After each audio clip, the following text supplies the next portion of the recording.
Audiolibro, Daniel y Apocalipsis. De Uriah Smith. Capítulo 3, Las 7 iglesias, continuación. Versículos del 14 al 22. 14. Y escribe al ángel de la iglesia de los laodicenses, estas cosas dice el Amén, el testigo fiel y verdadero, el principio de la creación de Dios. 15. Yo conozco tus obras, que tú no eres ni frío ni caliente, yo quisiera que fueses frío o caliente. 16. Así que entonces, porque eres tibio, y no frío ni caliente, te vomitaré de mi boca. 17. Porque dices que soy rico, y me he enriquecido, y no tengo necesidad de nada, y no sabes que eres desdichado y miserable, y pobre, y ciego y desnudo.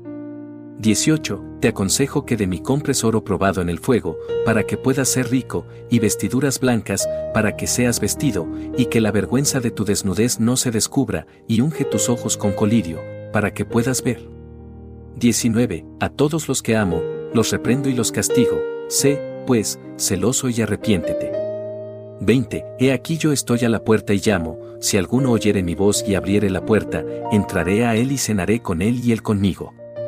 21. Al que venciere le concederé que se siente conmigo en mi trono, así como yo también vencí y estoy sentado con mi Padre en su trono.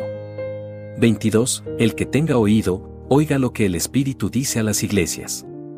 La Odisea significa el juicio del pueblo, o, según Cruden, un pueblo justo. El mensaje a esta iglesia trae a la vista las escenas finales del periodo de gracia. Revela un periodo de juicio. Es la última etapa de la iglesia. Por consiguiente, se aplica a los creyentes que están bajo el tercer mensaje, el último mensaje de misericordia antes de la venida de Cristo, véase Apocalipsis 14 versículos del 9 al 14, mientras transcurre el gran día de la expiación y el juicio investigador avanza sobre la casa de Dios, un periodo durante el cual la justa y santa ley de Dios es tomada como regla de vida por la iglesia que espera. Estas cosas dice el Amén. Este es, pues, el mensaje final a las iglesias antes del fin de la gracia. Y aunque la descripción de la condición que él da a los indiferentes laodicenses es temible y alarmante, no obstante, no puede ser negada, porque el testigo es fiel y verdadero. Además, él es el principio de la creación de Dios. Algunos entienden por este lenguaje que Cristo fue el primer ser creado, situando su existencia anterior a la de cualquier otro ser o cosa creada, junto al Dios autoexistente y eterno. Pero el lenguaje no implica necesariamente que Él fue creado, pues las palabras el principio de la creación pueden significar simplemente que la obra de la creación, estrictamente hablando, fue iniciada por Él. Sin Él ninguna cosa fue hecha. Otros, sin embargo, y más propiamente creemos, toman la palabra para significar el agente o causa eficiente, que es una de las definiciones de la palabra, entendiendo que Cristo es el agente por medio del cual Dios ha creado todas las cosas, pero que Él mismo vino a la existencia de una manera diferente, ya que Él es llamado el único engendrado del Padre. Parecería totalmente inapropiado aplicar esta expresión a cualquier ser creado en el sentido ordinario de ese término. Por principio, léase iniciador. La acusación que presenta contra los laodicenses es que son tibios, ni fríos ni calientes. Carecen de ese fervor religioso, celo y devoción, que su posición en la historia final del mundo, con la luz de la profecía brillando en su camino, exige que manifiesten, y esta tibieza se muestra por la falta de buenas obras, porque es a partir del conocimiento de sus obras que el testigo fiel y verdadero presenta esta temible acusación contra ellos. Yo quisiera que fueses frío o caliente. En este mensaje se presentan tres estados, el frío, el tibio y el caliente. Es importante determinar cuál es la condición que cada uno de ellos señala, a fin de evitar conclusiones erróneas. Hay que considerar tres condiciones de la vida espiritual que atañen a la iglesia, no al mundo. No es difícil concebir lo que significa el término caliente. La mente inmediatamente llama a un estado de intenso fervor y celo, cuando todos los afectos, elevados al más alto nivel, se extienden para Dios y su causa, y se manifiestan en las obras correspondientes. Ser tibio es carecer de este celo, estar en un estado en el que faltan el corazón y la seriedad, en el que no hay ninguna abnegación que cueste nada, ninguna carga de la cruz que se sienta, ningún testimonio decidido por Cristo, y ninguna agresión valerosa que mantenga los tendones tensos y la armadura radiante, y, lo peor de todo, implica una satisfacción total con esa condición. Pero ser frío, ¿qué es eso? ¿Significa un estado de corrupción, maldad y pecado, como el que caracteriza al mundo de los incrédulos? No podemos considerarlo así, por las siguientes razones. Razón número 1. Parecería duro y repulsivo representar a Cristo como si deseara, bajo cualquier circunstancia, que las personas estuvieran en tal condición, pero Él dice, yo quisiera que fueses frío o caliente. Razón número 2. Ningún estado puede ser más ofensivo para Cristo que el del pecador en abierta rebelión y su corazón lleno de todo mal. Por lo tanto, sería incorrecto representarlo como si prefiriera ese estado a cualquier posición que su pueblo pueda ocupar mientras se mantenga como suyo. Razón número 3. La amenaza de rechazo en el versículo 16 es porque no son ni fríos ni calientes. Es decir, que si fueran fríos o calientes, no serían rechazados. Pero si por frío se entiende un estado de abierta maldad mundana, serían rechazados por ello muy rápidamente. Por lo tanto, tal no puede ser su significado. Por consiguiente, nos vemos obligados a concluir que por este lenguaje nuestro Señor no tiene ninguna referencia a los que están fuera de su iglesia, sino que se refiere a 3 grados de afectos espirituales, 2 de los cuales son más aceptables para él que el tercero. El calor y el frío son preferibles a la tibieza. Pero, ¿qué clase de estado espiritual indica el término frío? Podemos observar primero que es un estado de sentimiento. En este sentido es superior a la tibieza, que es un estado de insensibilidad comparativa, indiferencia y suprema satisfacción de sí mismo. Tener calor es también estar en un estado de sentimiento.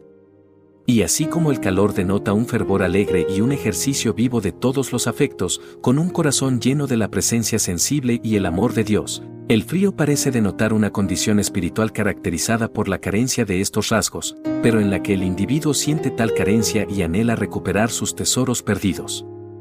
Este estado está bien expresado por el lenguaje de Job, o, si supiera dónde podría encontrarlo.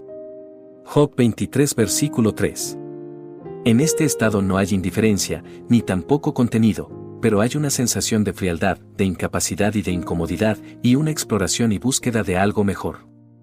Hay esperanza para una persona en esta condición. Lo que un hombre siente que le falta y desea, se esforzará sinceramente por obtenerlo. La característica más desalentadora de los tibios es que son conscientes de que no hay carencia, y sienten que no necesitan nada.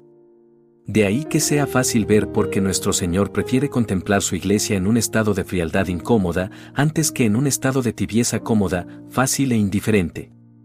Estando fría, una persona no permanecerá mucho tiempo. Sus esfuerzos pronto lo llevarán al estado de fervor. Pero tibia, hay peligro de que permanezca hasta que el testigo fiel y verdadero se vea obligado a rechazarla como algo nauseabundo y repugnante. Te vomitaré de mi boca. Aquí la figura se lleva aún más lejos, y el rechazo de los tibios se expresa por los efectos nauseabundos del agua tibia. Y esto indica un rechazo final, una separación total de su iglesia. Soy rico, y me he enriquecido.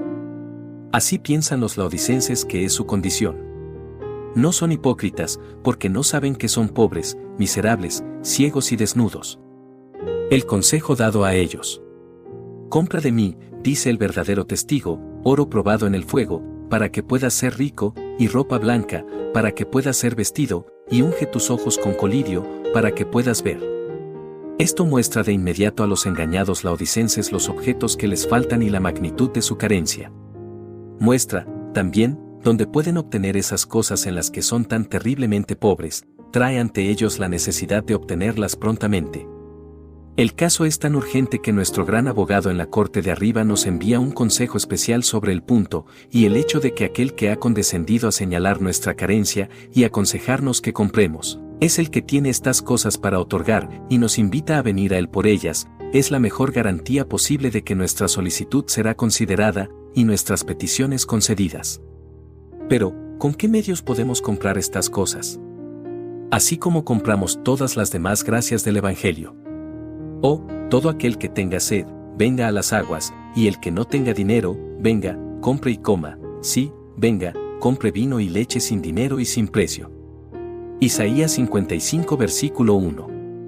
Compramos, pues, pidiendo, compramos desechando las baratijas sin valor de la tierra, y recibiendo en su lugar tesoros sin precio, compramos simplemente viniendo y recibiendo, compramos, sin dar nada a cambio. ¿Y qué compramos en estas condiciones de gracia? Pan que no perece, vestido sin mancha que no se ensucia, riquezas que no se corrompen y una herencia que no se marchita. Extraño es este comercio, sin embargo, el Señor condesciende a negociar con su pueblo. Podría obligarnos a venir de la manera y con el aspecto de mendigos, pero en lugar de esto, nos da los tesoros de su gracia, y a cambio recibe nuestra falta de valor, para que podamos tomar las bendiciones que tiene que otorgar, no como miserias repartidas a los mendigos, sino como las posesiones legítimas de una compra honorable. Las cosas que se deben obtener exigen una atención especial. Se enumeran como sigue. 1. Oro probado en el fuego. El oro, considerado literalmente, es el nombre global de todas las riquezas mundanas. En sentido figurado, debe referirse a lo que constituye las riquezas espirituales. ¿Qué gracia, entonces, está representada por el oro, o, más bien, qué gracias?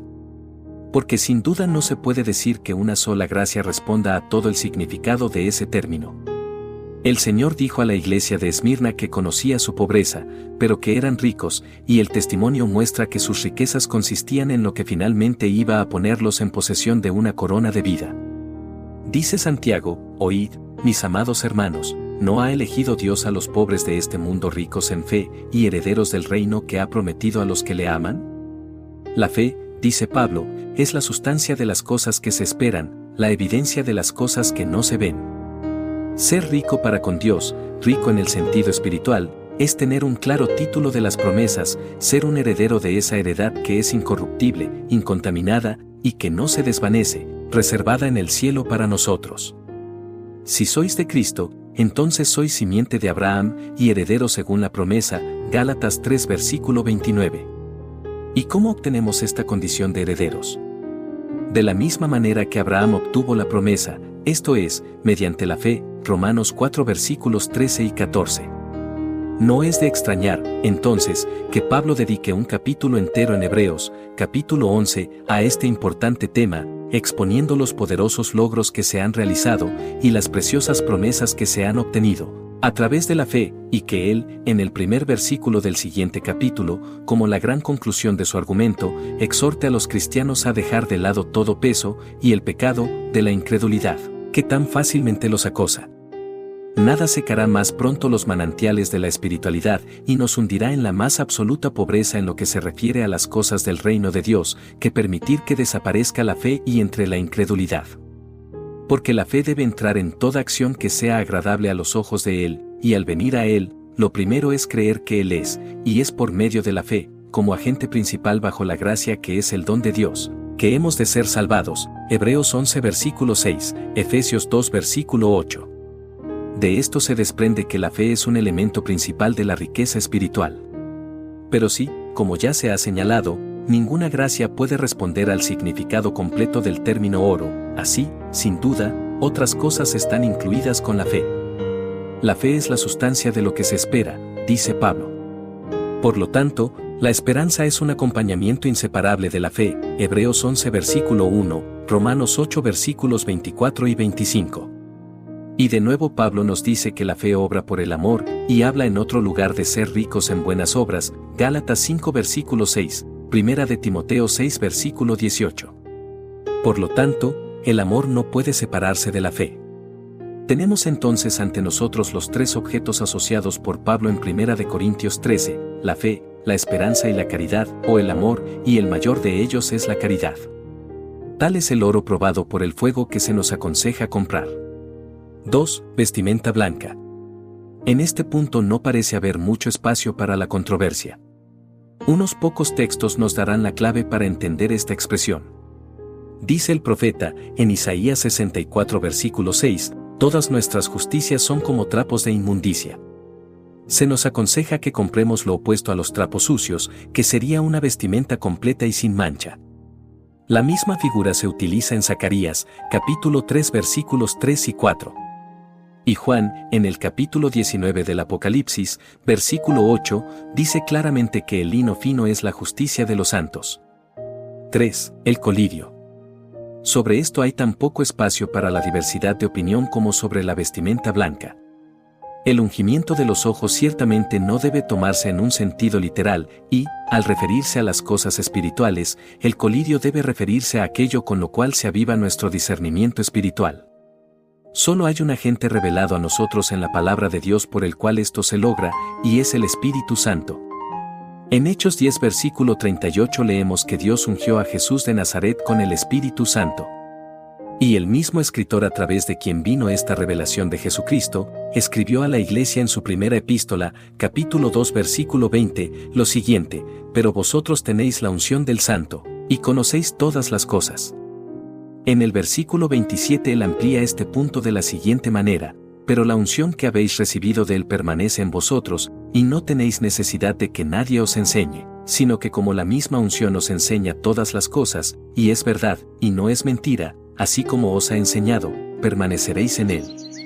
Al referirse a su evangelio, se encuentra que la obra que aquí establece como realizada por la unción es exactamente la misma que allí atribuye al Espíritu Santo.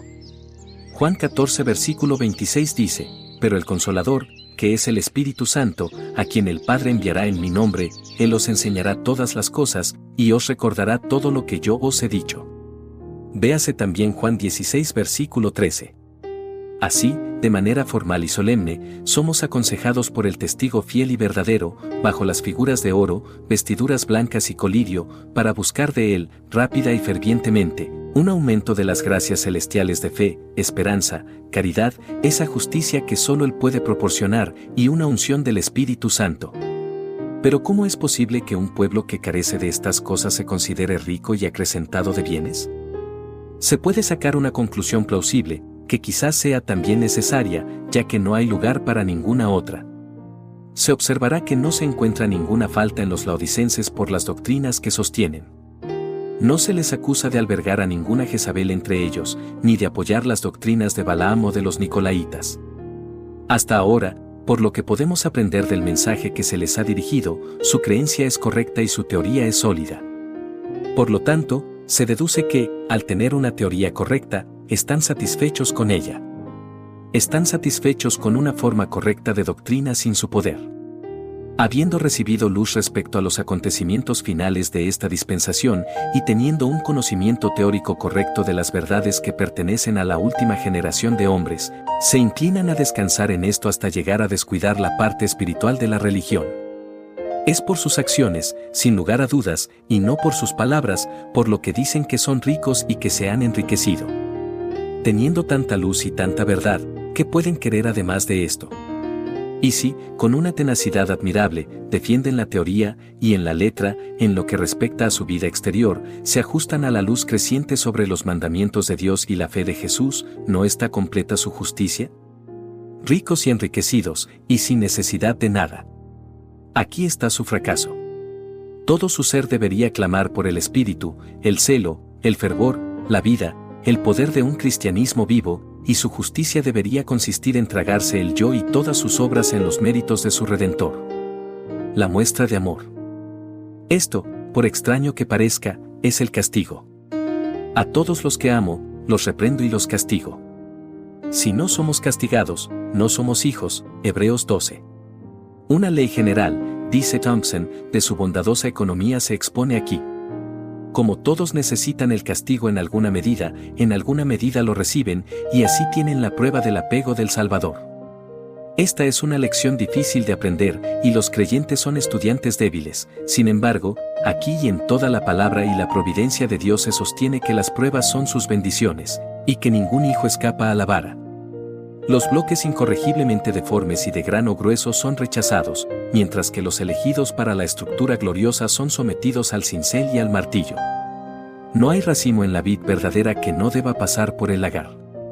Por mí, dijo un viejo teólogo bajo aflicción, por mí, bendigo a Dios, he observado y sentido tanta misericordia en esta airada dispensación de Dios, que estoy casi trasladado.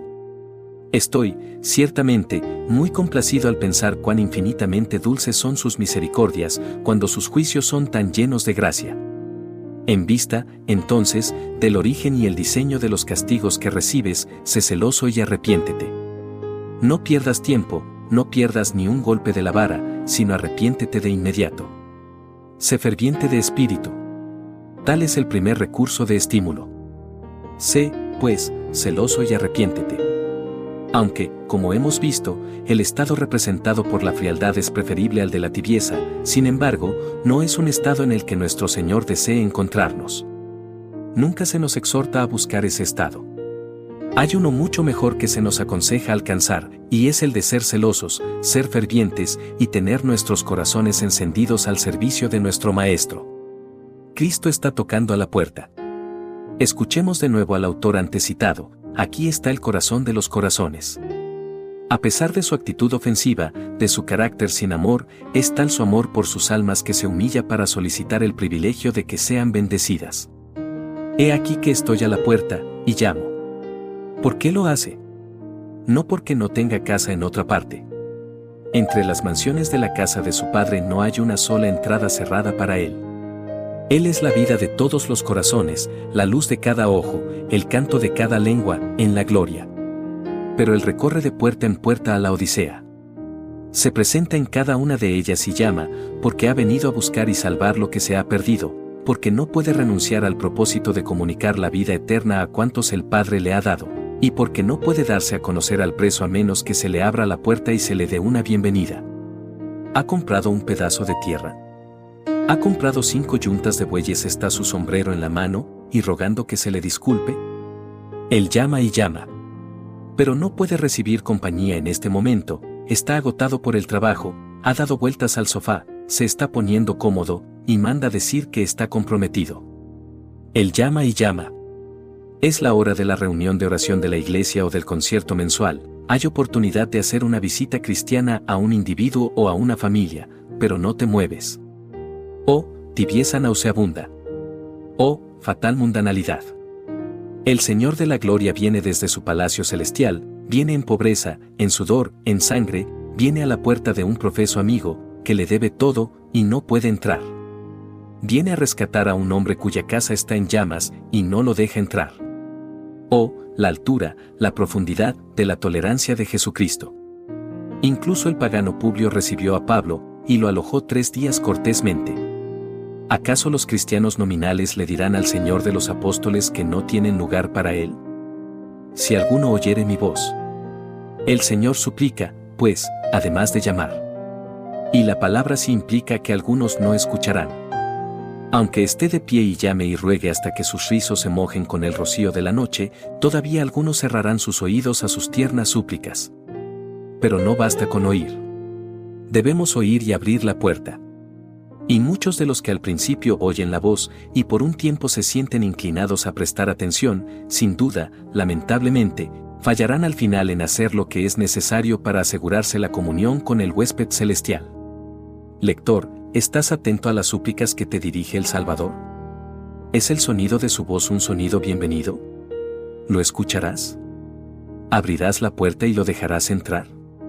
¿O está la puerta de tu corazón retenida por montones de basura de este mundo, que no estás dispuesto a quitar?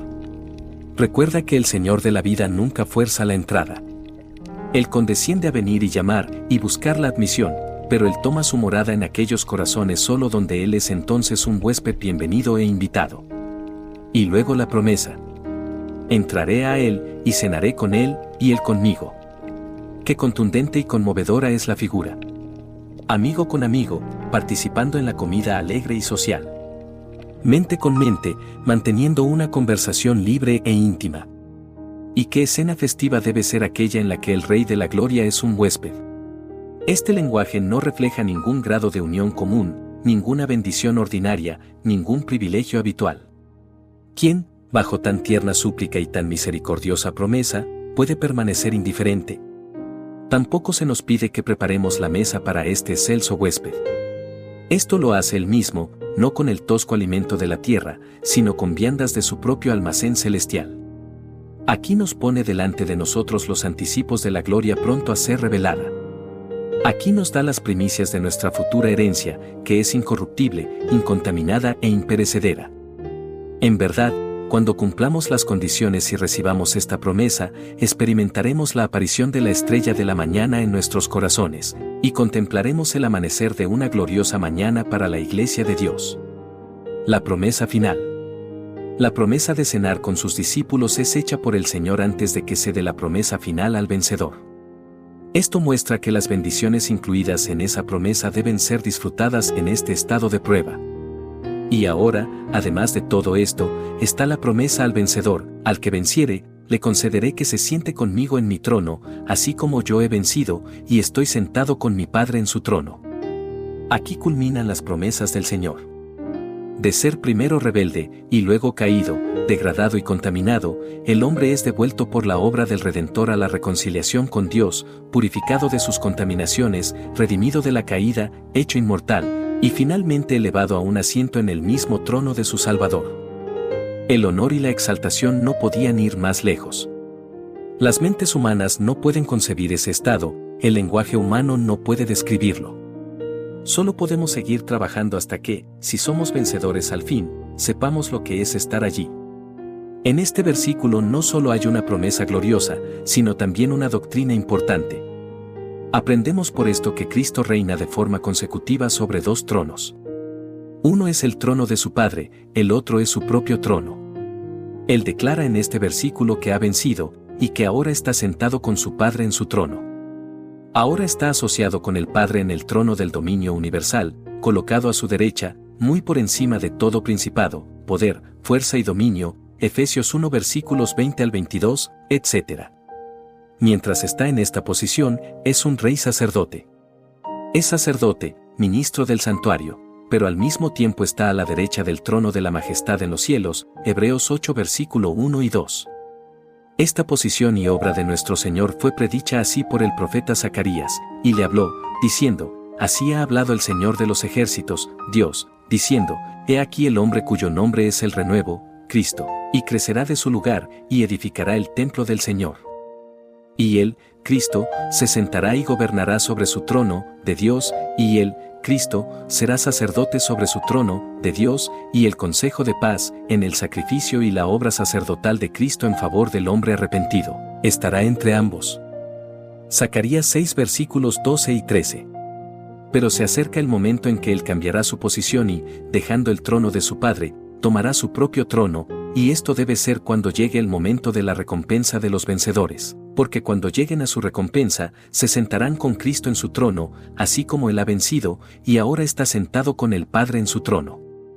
Este cambio en la posición de Cristo es expuesto por Pablo en 1 Corintios 15 versículos 24 al 28, como sigue. Entonces vendrá el fin, cuando entregue el reino a Dios, al Padre, cuando derribe todo dominio y toda autoridad y poder. Porque es necesario que reine hasta que ponga a todos los enemigos bajo sus pies. El último enemigo que será destruido es la muerte. Porque él ha puesto todas las cosas bajo sus pies. Pero cuando dice que todas las cosas están sometidas a él, es evidente que se exceptúa a él, que sometió todas las cosas a él. Y cuando todas las cosas estén sometidas a él, entonces también el Hijo mismo se someterá al que puso todas las cosas debajo de él, para que Dios sea todo en todos. Las verdades que se enseñan en esta porción de la Escritura pueden quizá expresarse más brevemente mediante una ligera paráfrasis y dando, en cada caso, en lugar de los pronombres, los sustantivos a los que se refieren respectivamente. Así. Entonces vendrá el fin de la presente dispensación, cuando Cristo haya entregado el reino, que ahora tiene conjuntamente con el Padre, a Dios, el Padre, cuando Dios haya depuesto todo dominio y toda autoridad y poder, que se oponga a la obra del Hijo. Porque Cristo debe reinar en el trono de su Padre, hasta que el Padre haya puesto a todos los enemigos bajo los pies de Cristo, ver Salmo 110 versículo 1. El último enemigo que será destruido es la muerte. Porque Dios, entonces, habrá puesto todas las cosas bajo los pies de Cristo. Pero cuando Dios dice, todas las cosas están sometidas a Cristo, y comienza su reinado en su propio trono, es evidente que se exceptúa a Dios, que sometió todas las cosas a Cristo. Y cuando todas las cosas sean sometidas a Cristo, entonces también el mismo Cristo será sometido a Dios que puso todas las cosas bajo él, para que Dios sea todo en todos. Que esta es una versión correcta de esta escritura puede ser fácilmente verificada. La única pregunta que puede plantearse es la relativa a las personas a las que se refieren los pronombres, y cualquier intento de hacer que los pronombres se refieran a Cristo, que en la paráfrasis anterior se refieren a Dios, se encontrará, cuando se rastrea a través de la cita, con un pobre sentido del lenguaje de Pablo. De esto se desprende que el reino que Cristo entrega al Padre es el que tiene actualmente en el trono de su Padre, donde nos dice que está sentado. Entregará este reino al final de esta dispensación, cuando llegue el momento de ocupar su propio trono. Después de esto, reina en el trono de su padre David, y solo está sujeto a Dios, que todavía conserva su posición en el trono de dominio universal. En este reinado de Cristo participan los santos. Al que venza le concederé sentarse conmigo en mi trono. Y vivieron, dice Juan, a partir de la primera resurrección, Apocalipsis 20 versículo 4, y reinaron con Cristo 1000 años. Esto lo entendemos como un reinado especial, o para un propósito especial, como se notará en ese capítulo, porque el reinado real de los santos ha de ser por siempre y para siempre. Daniel 7 versículo 18 y 27. ¿Cómo puede algún objeto terrenal desviar nuestra mirada de esta perspectiva duradera y celestial? Así concluyen los mensajes a las 7 iglesias. Cuán directo y escudriñador es su testimonio. ¿Qué lecciones contienen para todos los cristianos de todas las épocas? Es tan cierto con la última iglesia como con la primera, que todas sus obras son conocidas por aquel que camina en medio de los 7 candeleros de oro. A su mirada escrutadora no se le puede ocultar nada. Y mientras que sus amenazas a los hipócritas y a los malos obreros, por muy justas que sean, son terribles, que amplias, que reconfortantes, que misericordiosas, que gloriosas, son sus promesas para los que le aman y le siguen con firmeza de corazón. Misericordiosas palabras de consejo, mensajes de amor, enviadas a todos sus hijos desde el Señor en lo alto. Preciosas son estas advertencias del trono de arriba. Mientras la última crisis del mundo se acerca rápidamente. Débiles y todos indignos, nosotros, sus hijos, somos. Puros y perfectos debemos ser antes de ver su rostro. Ahora el Salvador muestra su tierno cuidado por nosotros, ofreciendo para nuestra compra cada gracia celestial. Que cada promesa ilimitada estremezca cada pecho. Nos lleve a través de los tristes males que este mundo ha conocido. Hasta que lleguemos a las mansiones en la santa colina de Dios. Hasta que nos sentemos con Jesús en su glorioso trono.